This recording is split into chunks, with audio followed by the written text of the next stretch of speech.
I request to all of you, please look at the board carefully and listen to me, everyone. Okay? Today we shall discuss about use of can. Use of can. आज हम लोग can का use सीखेंगे. can का use सीखेंगे कि क्या है. can का यूज होता है एबिलिटी के लिए. किसके लिए? एबिलिटी. और पॉसिबिलिटी के लिए होता है. किसके लिए होता है? पॉसिबिलिटी. और परमिशन के लिए होता है. किसके लिए होता है? इस बात को समझो. एक होता है एबिलिटी के लिए, समझे. दूसरा पॉसिबिलिटी मतलब संभावना के लिए, और दूसरा तीसरा होता है परमिशन के लिए. जैसे हम लोग नहीं बोलते हैं मैं आई गो टू टॉयलेट सर, तो उसके जगह में हम लोग ये भी बोल सकते हैं can I go to toilet sir. ऐसा भी हम लोग बोल सकते हैं. चलो चलो चलो उसी से रिलेटेड हम लोग कई एक सेंटेंस को देख लेते हैं. ठीक है, use of can say related कई एक सेंटेंस को हम लोग देख लेते हैं. ओके, चलो. कैन का जब हम लोग यूज करेंगे तो उसमें सबसे पहले हम लोग देखेंगे सब्जेक्ट. क्या लिखेंगे? सब्जेक्ट. और उसके बाद लिखेंगे कैन. उसके बाद क्या लिखेंगे? कैन. उसके बाद क्या लिखेंगे? बारबॉन. क्या लिखेंगे? बारबॉन. क्या लिखेंगे बोलो तो? बारबॉन. और उसके बाद लिखेंगे ऑब्जेक्ट. क्या लिखेंगे? ऑब्जेक्ट. मतलब सब्जेक्ट, कैन, वर्ब और ऑब्जेक्ट. इसी से रिलेटेड हम लोग सेंटेंस को बनाते रहेंगे. चलो पहले आई कैन कम. जोर से बोलो बोलो. I can come. मैं आ सकता हूँ. लेकिन लड़की के लिए एक शर्त है कि लड़की जब कहेगी तो वहाँ पे क्या बोलना? मैं आ सकती हूँ, क्योंकि लड़की है. अब क्या फीमेल है तो फीमेल के लिए क्या कहेगी वो लोग? आ सकती हूँ, पढ़ सकती हूँ, बैठ सकती हूँ, खा सकती हूँ. लड़की के लिए तो में दीर्घ ती आएगा. इसको समझ लो. आई कैन कम, मैं आ सकता हूँ. अगर लड़की होगी तो क्या कहेंगे? या मैं आ सकती हूँ. चलो आई कैन रीड, मैं पढ़ सकता हूँ. आई कैन प्ले, मैं खेल सकता हूँ. आई कैन गो, मैं जा सकता हूँ. आई कैन सिट, मैं बैठ सकता हूँ.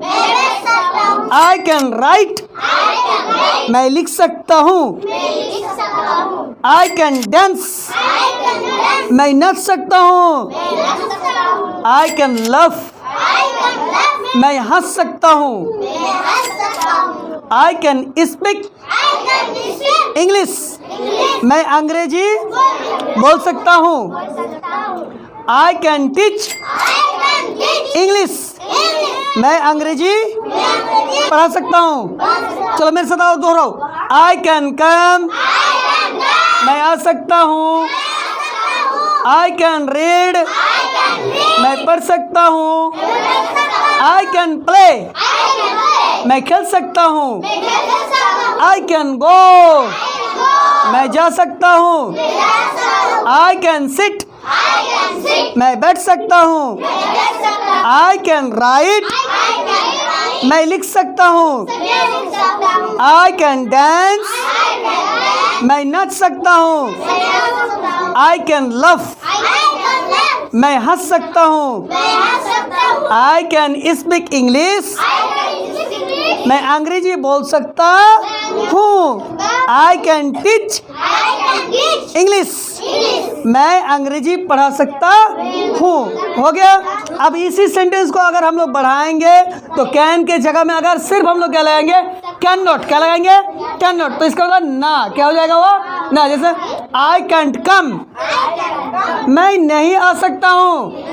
उसी जगह में अगर हम दूसरे दिन उसको इंसान आगे बढ़ाएंगे तो इसको पहले और एक बार रिपीट कर लो. आई कैन कम, मैं आ सकता हूँ. आई कैन रीड, मैं पढ़ सकता हूँ. आई कैन प्ले, मैं खेल सकता हूँ. आई कैन गो, मैं जा सकता हूँ. आई कैन सिट, सफिया बोलती नहीं है. आई कैन सिट, मैं बैठ सकता हूँ. आई कैन राइट, मैं लिख सकता हूँ. आई कैन डांस, मैं नाच सकता हूँ. आई कैन लव, मैं हंस सकता हूँ. आई कैन स्पीक इंग्लिश, मैं अंग्रेजी बोल सकता हूँ। आई कैन टीच इंग्लिश, मैं अंग्रेजी पढ़ा सकता हूँ। इसके बाद इंशाल्लाह हम लोग कांट अर्थात कैन नॉट से रिलेटेड सेंटेंस को पढ़ेंगे और एक एक समझेंगे। आज यहीं तक आप लोगों के लिए होमवर्क रहा कि आप लोग घर में इसको बढ़िया से तैयारी करके आइएगा। कल एक एक करके सबसे, कल तो फ्राइडे है, कल यौमुल जुमा है, कल तो हम लोग सवाल नहीं कर सकते हैं। इंशाल्लाह परसों को आप सभी से एक एक करके सेंटेंस पूछेंगे और जिसका नहीं होगा उसको मुर्गा बनाया जाएगा। इसको समझ लो। इसी से हमारे आज क्लास को हम लोग ख़त्म कर रहे हैं। आप लोगों के लिए मेनली जो होमवर्क रहा use of can, use of can, और उसी से रिलेटेड कितने सेंटेंस दिया गया है तुम लोगों को? 10। कितना सेंटेंस दिया गया है? 10। और 10 सेंटेंस को तुम लोग बढ़िया से घर में तैयारी करके आओगी, पढ़ोगी और एक एक करके सुनाओगी। ठीक है? ठीक, ओके। अस्सलामु अलैकुम व रहमतुल्लाह।